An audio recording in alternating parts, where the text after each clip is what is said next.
Sipas informacioneve nga terreni, pushteti ka ushtruar presion të madh krejtësisht paligjshëm mbi shoqëritë e transportit ndërurban.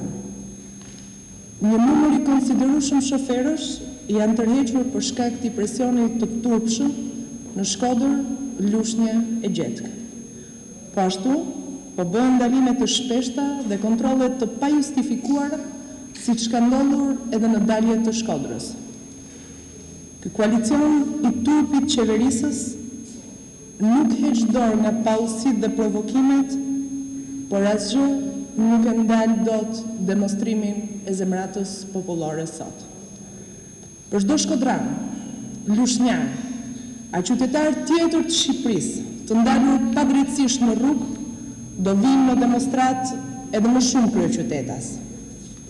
Sali është e kotë. Hapi rrugë zgjidhjes politike. Demonstratat fillojnë sot, por nuk mbarojnë pas zgjidhja, e cila fillon me dhënien fund të koalicionit të turpit dhe ardhjen e zgjedhjeve të reja. Faleminderit.